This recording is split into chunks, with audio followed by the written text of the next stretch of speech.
Hey, this is Billy, the Permaculture Pimp Daddy. Today, we are going to process the pigs.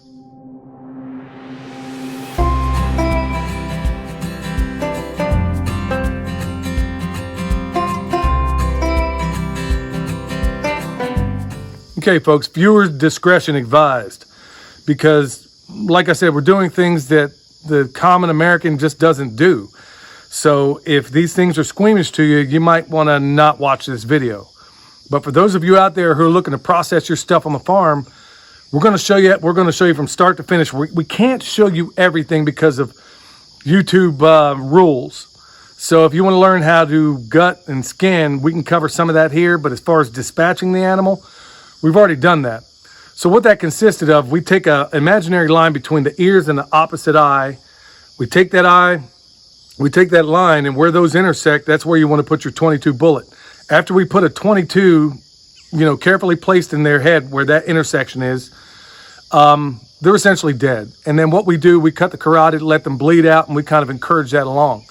So that process has been done. And now the heads have been removed. We are about to gut and skin. Well, actually, we're going to skin, then gut these animals. And they're in the back of the truck. So they were down where they were in their last place. And the cool thing about it, folks, for those worried about it, is that whenever you pack up animals and you take them into a butcher, believe me, I've done that. I've been there before, and I know the reaction of those animals. And that's fine if that's what you have to do. But if you could possibly do it, you want to try to do it on the farmstead if you possibly can. Because there are so many things chemical. And then plus, honestly, there's just that element to where we don't even know, the animal has no idea what's about to unfold.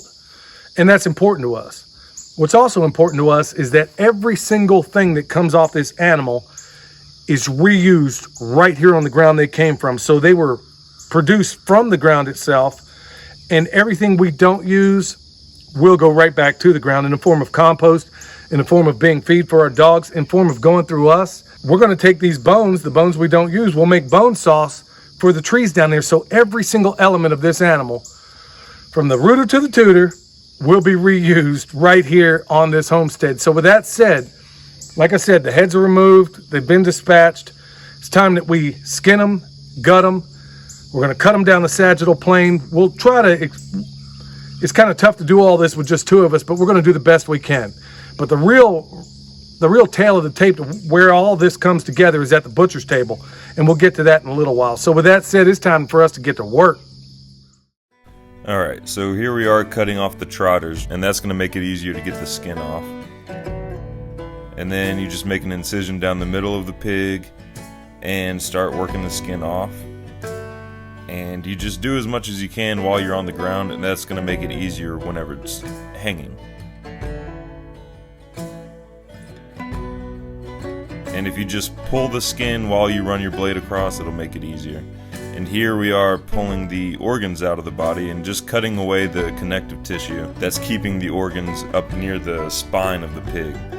Make sure you don't puncture any of the organs. Some of them can ruin the meat. And it's also easier to pull the organs out whenever the head is off.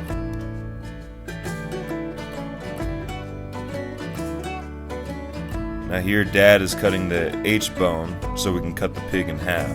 And you just follow the spine, try to cut down the center of the spine.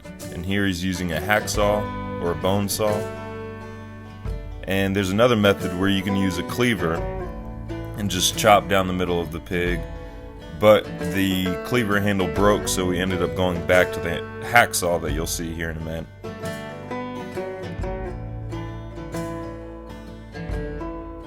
So here Dad is finishing the cuts with the bone saw, and he's going to go all the way through till the pig is completely in half.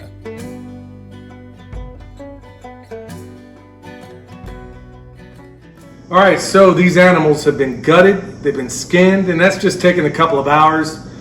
So here we are to the point where I prefer, actually, let me just cover this right off. You can go ahead and scrape them and scald them and do all that good stuff, and that's fine. And if I were going to do a country ham, which I initially was going to do, I probably would have elected for that. Okay, so here we are. It's in the shop and it's ready to rock and roll. So now we're going to break it down to what's called primals. Now, first things first. Now, in an ideal world, I would have done this in much, much cooler weather. I would have let that thing hang on a gambrel or some other device. I would have let it cool off for a while. If for no other reason, then it's easier to gut and skin when the animal's warm. It's a lot easier to make your cuts and do everything else. I mean, a lot easier when it's cold. Like, for example, this leaf lard, if it were hanging, I would basically just tighten it up, roll it. Then as soon as it cools off, this stuff will tighten up real nice. And folks, that is the stuff when you want to do any kind of pastries or anything like that. This is the stuff you want. So here we are. All I'm going to do at this point is roll back this leaf lard, and you can literally pull it back with your hands. I'm going to put it in one of these buzz tubs from now. Then I'm going to break this animal down into its primal cuts. Now, there's a number of ways in which you can go about doing this, but we're going to show you the way that I do it.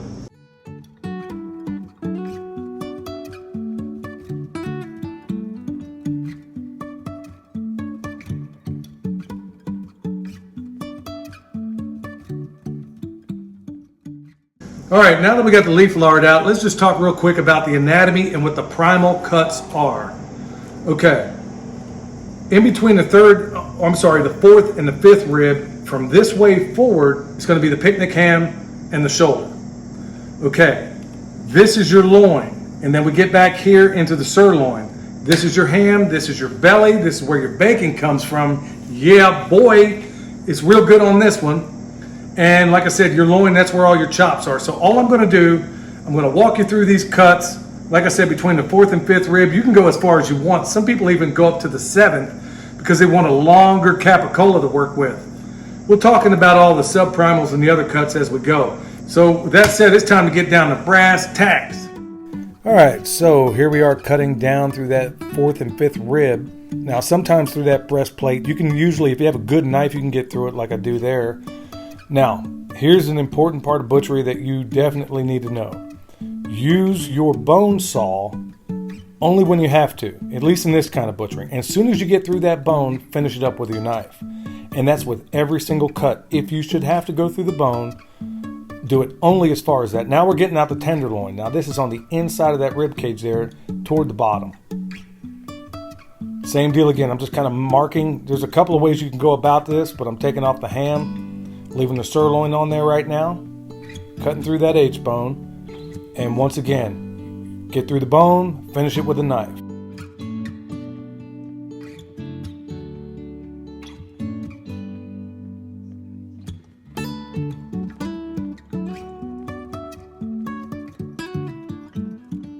Okay folks, here's where you're going to separate the belly from the loin.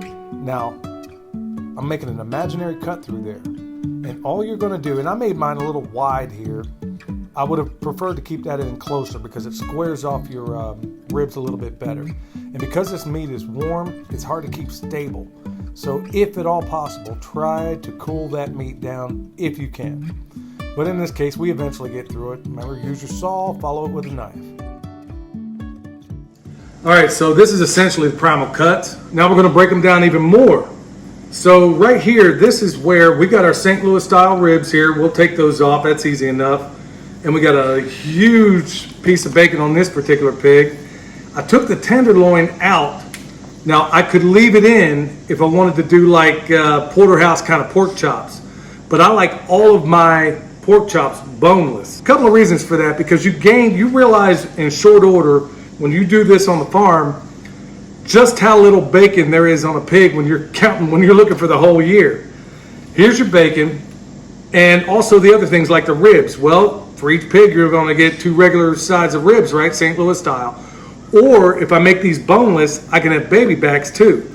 So instead of 2 sets of ribs per pig, I can get these baby backs off of here as well. Like I said, there's no definite way on how to cut this. So now what I'm going to do, I'm going to separate the bone-in loin from the boneless loin. I could take this whole chine bone and all of it off in one section, but it's easier the way I like to do it. This sirloin, that's this end here. Got our ham, got our picnic ham, got our shoulder.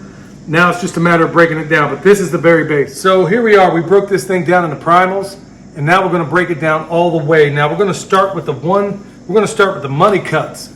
This one being the loin. Now from this end, we could have our bone-in chops. There's so much we could do with it. I mean, I could French these bad boys out and make some bad boy looking chops. I could have left the tenderloin in on this particular end, made something of a porterhouse. But what I like to do every time, because I want to try to get as many meals out of everything that I could possibly get.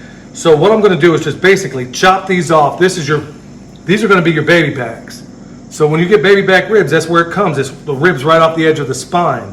So we're going to cut these off, and now you can take as much or as little of that meat that's going to be attached to it as you want. And then from here out, they're already going to be boneless. So the number one thing to do is I'm going to cut these. I'm going to first chop it here for where the ribs begin and where they end off. I'm going to chop it here. It's just easier for me to work. I'm going to take this chine bone out, and then we're going to have a complete boneless loin. On this end, we'll go ahead. I'm going to make a cut with my saw, take these baby backs off, and then do the same exact thing. So then we'll have an entire loin that we can now make into individual pork chops. Now before any of that, it all comes down. This is where it would be better if you could go ahead and chill this thing, because as you see, there's probably 2 inches worth of back fat here. That's all well and good, but in most, let's call it commercial settings, where you don't know where that pig came from, the fat like you get on most pork chops in the store is going to be spongy, really not all that edible. But I can guarantee you that from this pig, because it was raised right and because it was processed right, this fat is something you would want to eat. It's actually very, very buttery, and it's almost in some ways indistinguishable from the meat. It literally melts in your mouth when you do it right. So that's another reason why you want to raise your pigs right. So with that said, let me go ahead and I'm going to separate these bad boys, get that chine bone out, and we'll show you what's up. Okay folks, the chine bone is essentially half of the backbone. And in fact, on this one, William had cut it so perfectly that it literally cut the spinal cord in half. So where that last rib lays off, I'm just going to cut it, get through it. Remember, once again, use your saw where you need it. Now this bone, this is one of those cuts when you're teaching people, they tend to be a little bit concerned about whether or not you're going to do it right, folks. At the end of the day, if you turn this whole thing into sausage, it's no problem. It's however you want to do it. If it weighs, it pays. Now we're taking it all, just follow that bone all the way around, and don't be nervous about it if you try this at home. Hit it from each side. All you're doing is separating the meat from that chine bone, and it comes out, it can come out that easily. Now I left a rib on there, I wasn't paying attention. I left a rib on there, so I had to cut that off. But hey, you know what? Even pros can make mistakes. Now this fat, once again folks, if the animal is cooled or cooled off to a point, this stuff will not be quite so jiggly. You can work it a little bit better, in fact much, much better. But we don't have that luxury right now. So you can take off or leave as much as you want on there. But remember, as I said before, this fat is not like that fat you're going to get from a Walmart pork chop. This stuff is buttery, and it literally melts in your mouth. So we're just going to take that off the back side. It's easier to trim these things when you have it in an entire loin instead of waiting for each individual chop to do that. Now, all those ribs there, like I said, we're one shy, but it's okay. We're just going to cut where those ribs meet the chine, or half that backbone. We're just going to chop that until we get through it. Don't do much more than that. And then the cool part is, and it's completely up to you, that's the beauty of knowing how to do this stuff at home, is I personally can't stand baby backs with no meat on it. But check it out. These bad boys are going to be a meal. You're not just going to get a rib and think, oh, come on, man. I mean, is that all that's on there? Not with the ones I cut. So these bad boys are much, much thicker, which means I'm taking away from the pork chop that would be underneath. That's fine, because we can make cutlets out of that.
All right, just like that, 2 sections are already knocked out.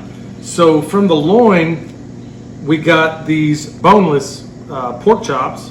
Got these side, 1, 2, 3, 4, 5, 6. I don't know, 11 of them. And you can cut them any thickness you like. I like them about that thickness right there. And like I said, if you have the option to let this meat tighten up by letting it cool down, better for you. A lot easier to work with.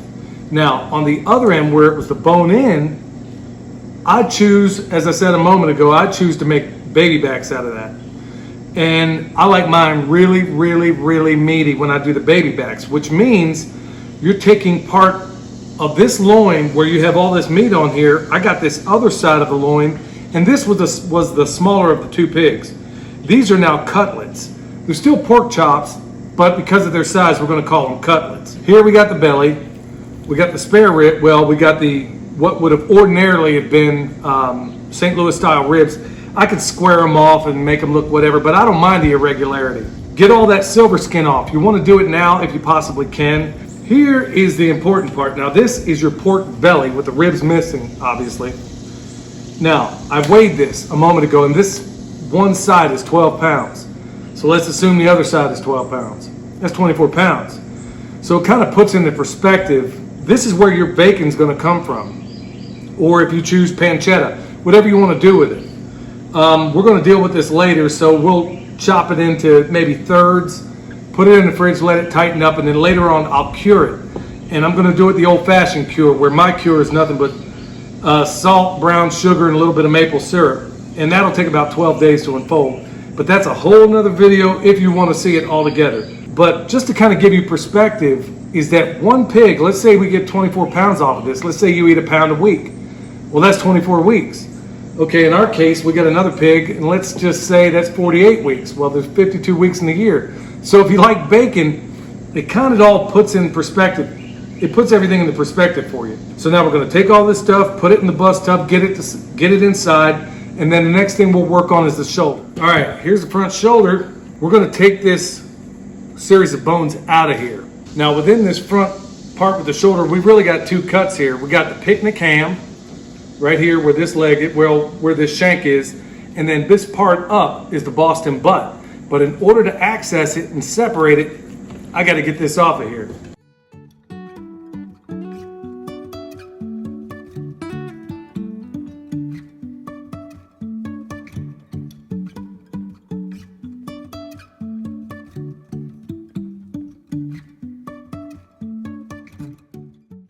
Here's one of the more, and I don't know that it's all that tricky, but we're going to separate this picnic ham from the Boston butt or the pork shoulder, same exact thing.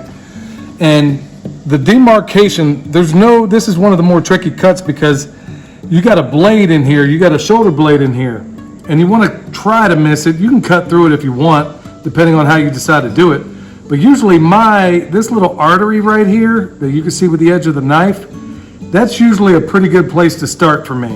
So if I just cut along this way, I might hit the shoulder blade, I might not, it doesn't matter. I'll just kind of work my way around it and separate the Boston butt or the pork shoulder or the pork butt, same thing, from the picnic ham.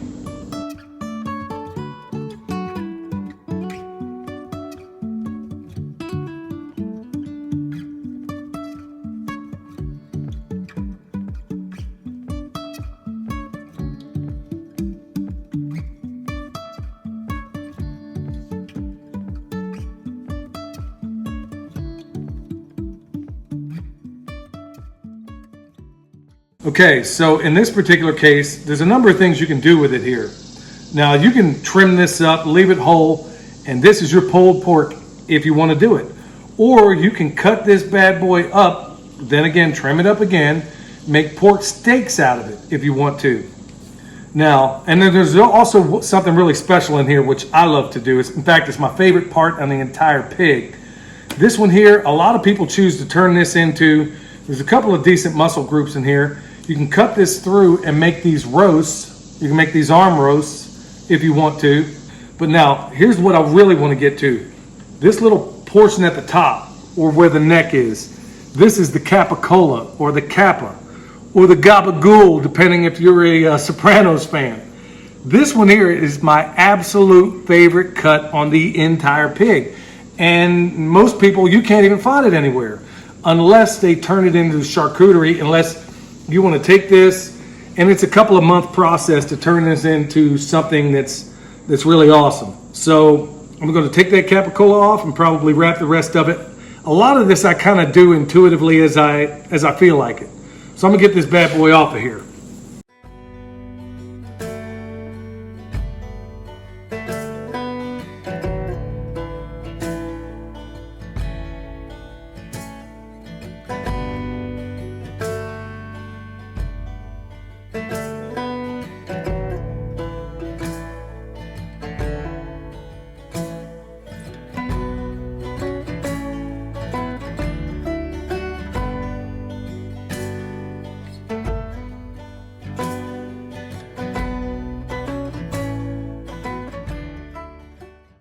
All right, so that brings us down to the last little bit of nitty gritty here. Now this is a tenderloin I pulled out earlier. Okay, so if you've had a pork tenderloin sandwich, you ought to be asking yourself right now, how on earth do they make a pork tenderloin this big? I remember there was a place in Kansas City. I'm like, come on, man. Where did they get this thing off of? Some kind of dinosaur or whatever? This is your sirloin. This came off the end of here. Now we're going to eventually get this H-bone out of here. Now what here is actually your ham. It ought to be pretty universally recognized. Now, what can you do with this? You could take the hock. This is your hock, or basically the forearm. You could take this hock off of here and basically cut it right through, just like that. You could smoke it. You could put it in some beans. You could do any number of things. But here's what we're going to do. And I don't know that we necessarily have to show you this. We're going to get this H-bone out of here, what's left of it. And I'm going to break this thing down into its muscle groups.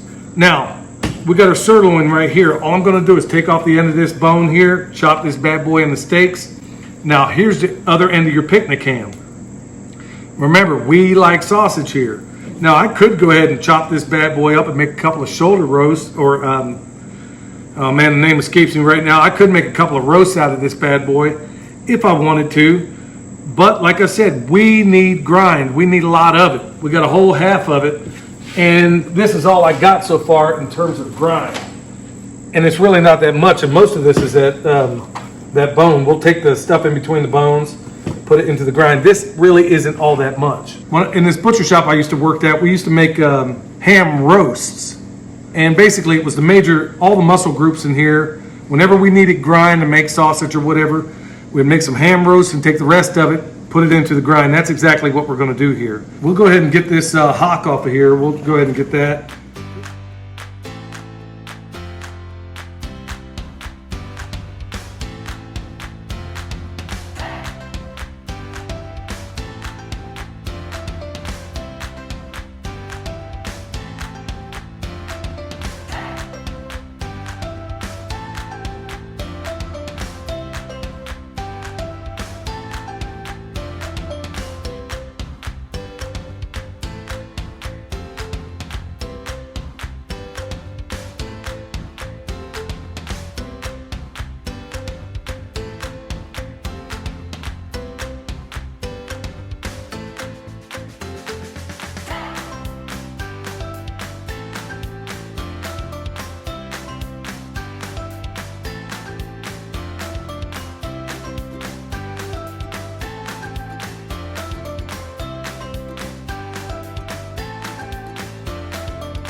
So here we are.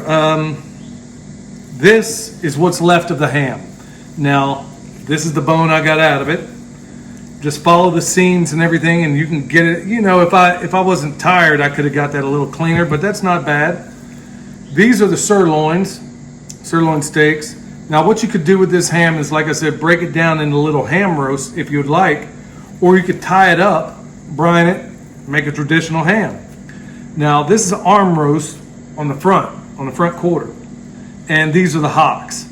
So we'll get these bad boys wrapped up. This I'm probably going to use as grind. You could make a ham out of it if you'd like. So that's basically, in a nutshell, how you break this bad boy down. And there are so many different options, but there are so many nuanced things in all this that I can't possibly explain in a little video like this. So if we do classes in the future, then we'll go into greater detail and show you how to do this thing. But this is it in a nutshell, folks. Like I said, folks, there are so many different ways I could cut this thing up, but I'm doing it in the way that we like, in the simplest way. We're not getting the real technical kind of cuts. I can do those things, and perhaps in the future I will, because they're pretty cool to see. And we'll do those on sheep that we process in the future, because you can make them look so awesome. But here's our time lapse. And essentially, William and I can break this thing up from the time we get it on the table until the time we're ready to wrap. I mean, maybe 30 minutes at the most. But that's because we have experience at it. You're going to take longer. But folks, get that silver skin outside of your ribs. Don't forget that. All right. Well, it's been a long day. 2 pigs that were completely alive and well this morning are now on their way to the refrigerator and freezers. So let's just talk about what we got. What you're going to see in front of me is the equivalent of 1 pig minus all of the other meat on here that we're using for grind, which we're going to turn into sausage, which is one of our favorite things. So I'll just start from left to right and then work it all the way around. You got your bone-in hams, shank still attached. Here we got our tenderloins. Boy, do they look good. Okay, pork butt. We could have cut them into steaks, but we didn't. We left them whole because Michelle loves pulled pork, and when we do it, we like to do a lot of it, so we got some for days. Now, what you see right here, this is all pork belly. So you know what that's going to be. It's going to be bacon. Okay, as I make my way around, we get over here, we got a couple of bones. These came out of the front, out of the picnic ham. The bones from the regular ham are still in there. Got a couple of shanks, St. Louis style ribs. You know, I don't worry about trimming these too. I could trim these off here and make them nice and square, but I'm not too concerned about that when I do it at the house. Shoulder steaks right here. And everything you see right here, these are all sirloins. Baby back ribs, and then everything over there is pork chops. Now this is the equivalent of 1 pig. Well, we just put the other one in the freezer already, but we wanted to leave them out right now to kind of show you what it all looks like. And like I said, there's another, for this particular pig, there's probably another 30 pounds of sausage we're going to get out of this, not to mention 2 bus tubs worth of unbelievable fat. Still got to trim some more off of this, but my goodness, I mean, if you think this wasn't awesome enough, wait until you figure the numbers on what this costs for us to do this, to raise them, to buy them, to raise them without store-bought food, and to put them in our freezer without taking them to a butcher. So I'm tuckered out, folks. I don't know who Tucker was, but he must have been really lazy because I'm wore out. So anyway, we're going to get this stuff tagged and bagged, put it in these freezers behind us, and we're going to call it a day. So until next time, this is Billy, the Permaculture Pimp Daddy, where PIMP stands for Permaculture is my passion. We'll see you next time.